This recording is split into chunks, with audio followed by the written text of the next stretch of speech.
Добро пожаловать, друзья, на наш канал. С вами, как обычно, Алексей и Татьяна. Мы в Испании. И сегодня мы посещаем очень интересное и уникальное место. Это место находится в регионе Мурсия.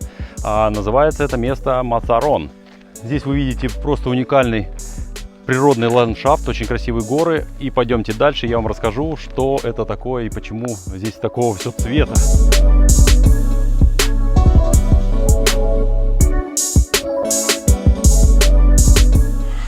Так, друзья, это место очень уникально, находится в Мурсии, как я уже сказал. И здесь в 18, 19 и 20, в начале 20-го столетия добывали большое количество различных рудных и нерудных веществ ископаемых. Здесь добывали свинец, медь, квасцы и так далее. На этой горе вы видите склон и видите трубы, которые выводили воздух. Под землей находятся шахты, и на глубине порядка 600 метров добывали вот эти вот все ископаемые. В конце 18 века правительство местное, которое здесь находилось, разрешило абсолютно бесплатно искать, исследовать места, где находятся ископаемые. И со всего мира все рудные компании съехали сюда и нашли очень много различных ископаемых, и, соответственно, этот регион стал очень хорошо процветать.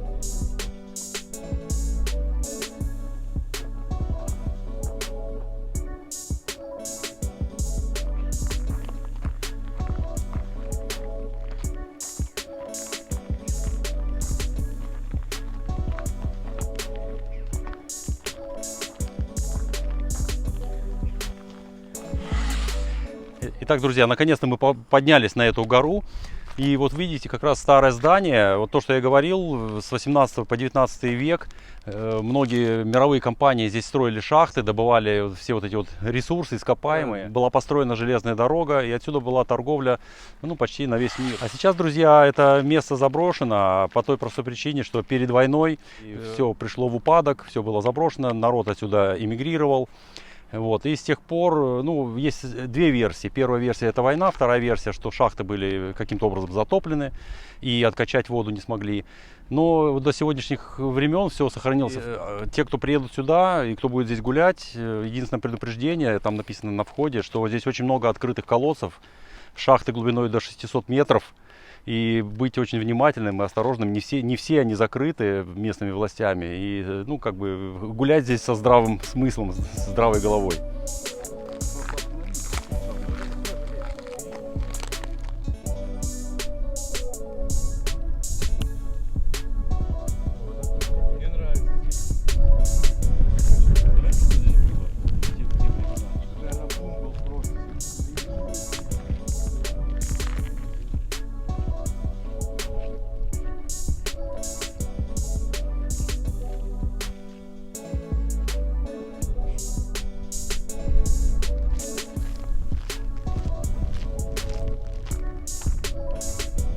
Не то глина, не то какие-то порода такая интересная, типа серо-голубого цвета. Да, типа или квасцы, действительно, или...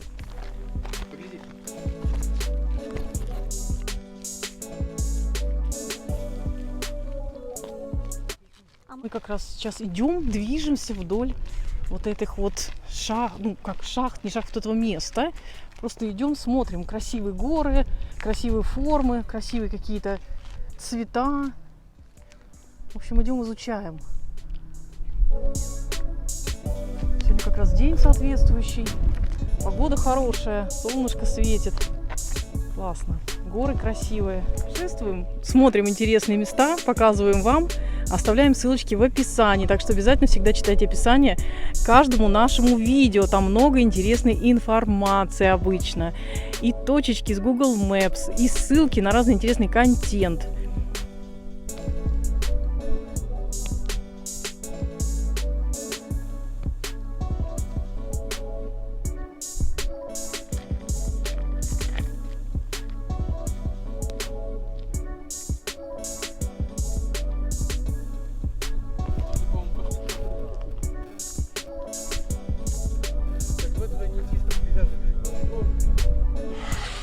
Смотрите, друзья, какая красотища.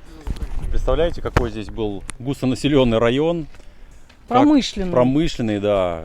То есть видно, что это, учитывая, что это 18 век, с каким трудом все это добывалось. И я так понимаю, что часть пород доставлялась на поверхность. И вот сейчас дождями все это размыто и имеет такие вот уникальные цвета. Ну, в общем, есть на что посмотреть, есть чем восторгаться, восхититься, представить, как это все было в те века. И прогуляться, но с большой осторожностью. Идите по дорожкам вот здесь, потому что здесь нет ограждений, нету никаких знаков, но тем не менее люди здесь ходят. Мы здесь видели людей местные, видите, дорожка натоптанная, машину мы оставили ниже, там есть такая небольшая стояночка.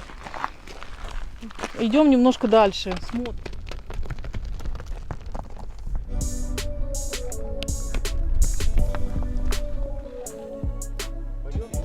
Смотрите, что мы обнаружили в камне. Честно говоря, я не геолог, я не знаю, что это, но вот такая вот красивая руда.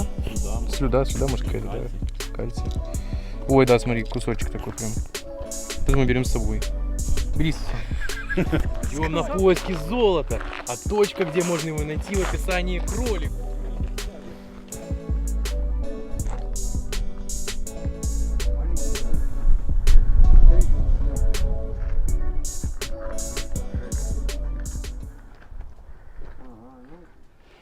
Так, друзья, так как шахты находятся под землей и нужен доступ воздуха, с той стороны мы видели там, где нагнетают воздух, а вот из таких естественных штолен воздух, скорее всего, выходит.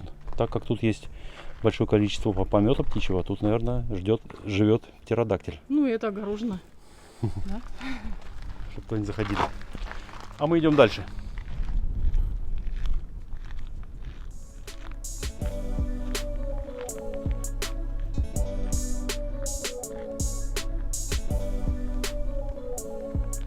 Друзья, мы поднялись на самый верх, и если вы видите, вот как раз это верхушка тех вот этих рудничих, как называется, шахт, наверное, да, и вот этот логотип, это не логотип московского метро, это та компания, которая здесь работала, она тоже называется на букву М. Это сохранилось еще с 20-х годов нашего столетия. И вот на территории очень много попадаются вот такие вот колодцы. Татьяна, если сможешь туда вот показать? Вот глубина колодцев некоторых доходит до 300-600 метров. Это очень высоко и опасно, поэтому они вот слегка их загородили такими вот, закрыли такими стенками, чтобы люди туда не попадали. Вот такая красота здесь, очень интересное место, такой промышленный пейзаж, а мы сейчас идем дальше. А вот это здание, что здесь было, Алексей? Расскажи, как специалист в этой сфере. Однозначно здесь была щитовая, потому что под трансформаторы специальное углубление, куда может в случае аварии стекать масло. Видно стенки для кабельных проходов. И следующее окно заглянем. Скорее всего, это электрощитовая. Да, Электрощитовая, говорит Алексей. Интересно. Да, изоляторы остались на стенках. И вон электрик ходит. Все понятно. Вот так вот интересно здесь, друзья. И познавательно. И вот, скорее всего, здесь находилась клеть. Кабинка. Шахтеры говорят, да, ну там лифт, клеть, Вот. неважно. И Поправляйте, кто знает. шахта, в которую опускались шахтеры. Вот мы прям подошли к ней.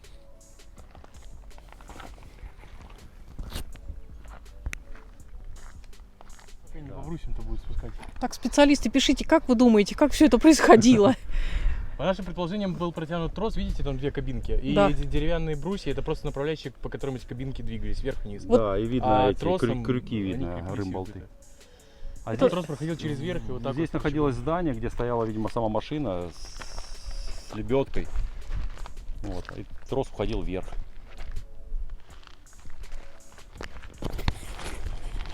Алексей обнаружил что-то очень интересное, друзья. Сейчас он вам расскажет, что это такое. Да, друзья, я так полагаю, что...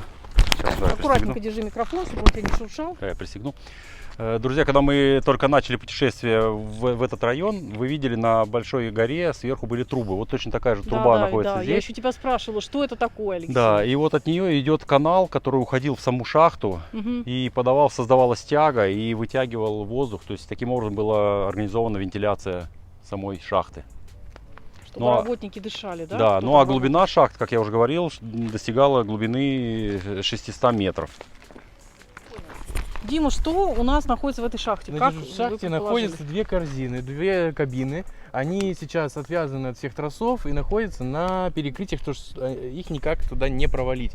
Как показала экспертиза, в них находятся рельсы и сверху прижимные элементы. То есть, как мы полагаем, либо вагонетка на вагонетку, либо высокая вагонетка вставала туда, и она просто прижималась сверху вот этим вот зажимом. То есть здесь А это не, зажим? не для людей. Да, для они, во-первых, маленькие, человек туда не поместился, либо очень маленький испанец.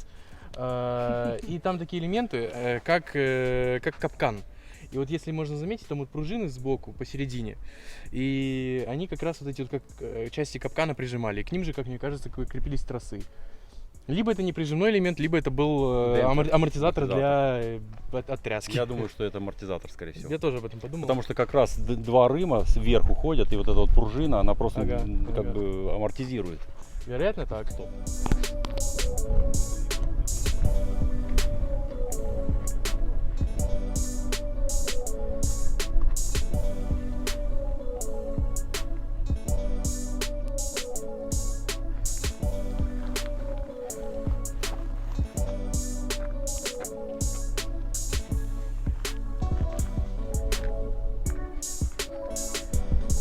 Ну а после того, как все это развалилось, все шахты были закрыты и затоплены, все местное население вернулось к земледелию и выращивают отличные вкусные помидоры до сих пор.